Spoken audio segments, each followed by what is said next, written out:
I'm happy that you're all here. Kind of a special night for some of you because it's the first time they've been back for a class reunion. I think that we should give a special round of applause to, and if I missed anybody, please let me know.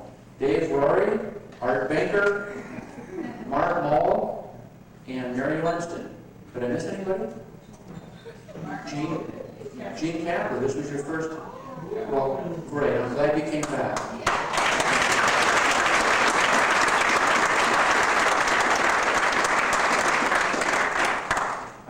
On a sadder note, two of those people, Dave, Rory, and Art Baker, were arrested last night. They tried to break into the Sir Lounge. It's now county mental health or something.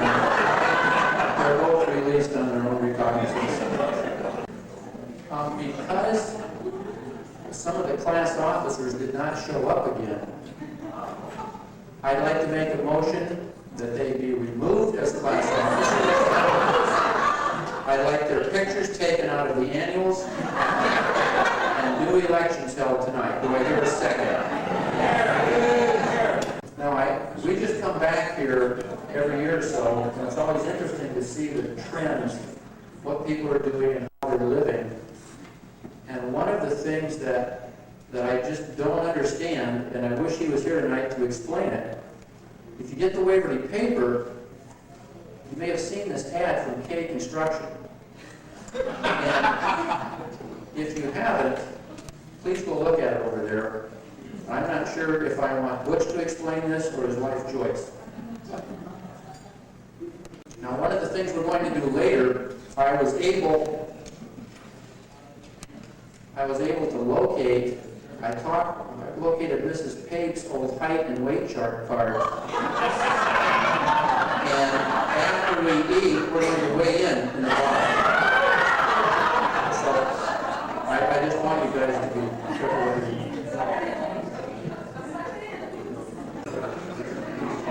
We want to keep this kind of short, but are there any special announcements that somebody would like to make? And we can't run this very long, but if there is anything that I'm overlooking, by now most of you have had a chance to look in the booklet a little bit and read about some of your friends, see what they're doing.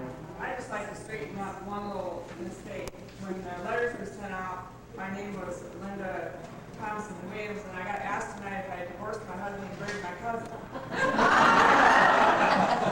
No, it's Linda Harkin Williams and Linda Thompson Gearhole. That's what Jerry Lee Lewis said, too. In the little rolled up agenda there that is at each placemat, I thought you might have opened those up by now. And you can take a look through those. We can kind of take a look at them and comment on them later. But I believe on page 2, I thought some of you would have been asking for the answer by now. Most of you have got more than a couple of jobs in your lifetime. And what I always like to ask people who are going to come to work for me, a real easy question. It always starts off with, if a train leaves Chicago traveling 80 miles an hour,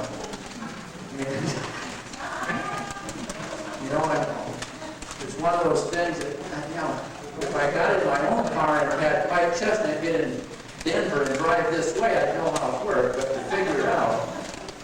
So if any of you want to know the answer to that, contact me later. I've got it's a real easy formula, so that the next time you're looking for work, it can help you get the job. Because it's not a trick question, it's just one of those fun things that is very easy to figure out.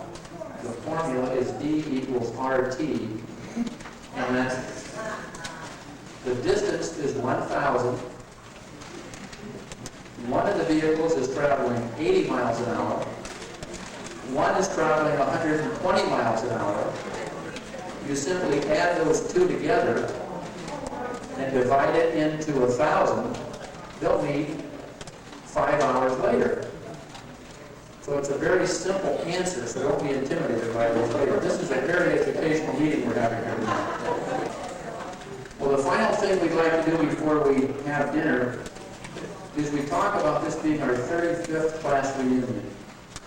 But to me, an even more important number is 39, because it was 39 years ago this summer that we all were starting our freshman year. And I was just scared to death, because I wasn't sure puberty was going to arrive. And to go to that big high school, and it did go by fast. And see all those people, it was very frightening. But once you got there and adjusted somehow and got through all those classes, all the dances and all the embarrassing things that you did and said, you know, somehow you survived and made it. But there were a lot of thoughts that we all had, and emotions that we went through, and traumas. And so I put together a little poem that kind of summarizes not only how I felt, but I'm sure how many of you felt when you were going through high school. It's in the front of a big book, so 35 years and still searching. 35 since graduation. Now we're spread around the nation. Go Hawk, black and gold, we cheered it. In our conference, others feared it. Dye and Freeman, Moeller, Eno, and Jim Dirksen. What a meano. Taught us verbs and body functions, spelling, maps, and highway junctions. We studied hard, we laughed and cried, we watched our peers pubescent ride. We stared while hormones made us over. Back then, many rolled in clover. We searched in class for inspiration while smelling others' perspiration. Driver's license, dates of virgin, that adolescent blood was surging.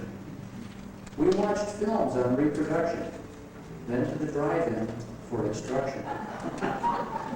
Learned the joy of masturbation. Now it's bran or constipation. Acne made us shy and fearful. Broken hearts would make us tearful. Footprints on your parents' visor. High school fun that made us wiser.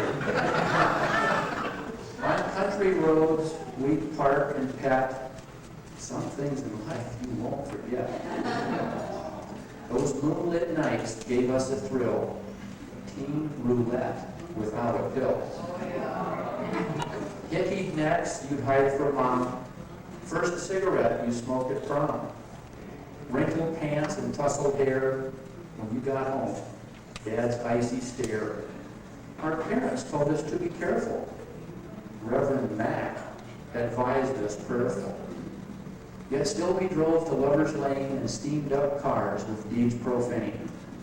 We drive our Chevys, Fords, and Olds down darkened streets and country roads until we found our treasured spot where prying eyes could see us not. Near barnyard fields, 'twas nature's call that urged us on that senior fall. And there some made their future vows to love each other. Oh, I hear cows. Now we're old, our guts head south. It's prunes and veggies in our mouth. Some may try to hide the years that stretch the skin, enlarge the ears. But while we work and sweat and toil, our skin grows old, devoid of oil. Hair is gray, teeth slowly yellow, bellies bulge and spirits mellow. Some dye their hair and join a gym, make muscles taut and waistlines trim, sit-ups, push-ups, daily runs, still can't keep fat off sagging buns. Do push-up bras, control top hose, yet late at night the mirror knows that nature's one our class concedes as butt cheeks fall and hair recedes. Life's short ride will soon be over. We'll all be pushing up the clover. So look around and hug a friend. We've been together, start to end.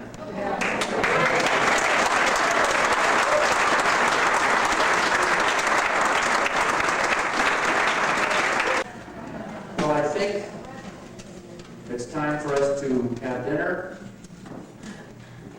Afterwards, there'll be some music and dancing. So again, I want to thank all of you for coming. The next reunion, try to get some more of your friends to show up so we can have even more fun. And now I would like to have Jim Shipman, if you would, please come forward. Thank you, George.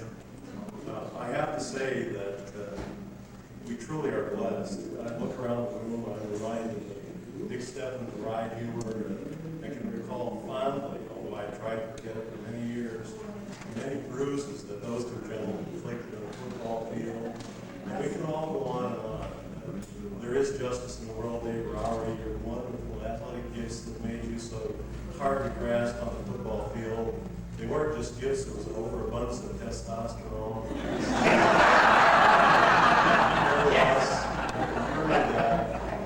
But I think my duty here is not to entertain, but to ask that we all voice our appreciation for our many blessings.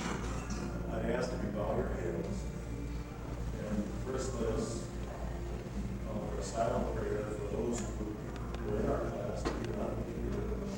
Robert Bowl, Owen Gray, Sonia Pearson, and Cheryl Myerson.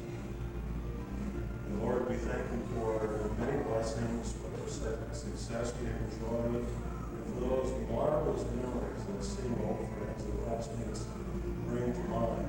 Thank you for transporting us here safely and getting us home safely to our families. And thank you for the efforts of the classmates who created this opportunity for us to get together and food and beer.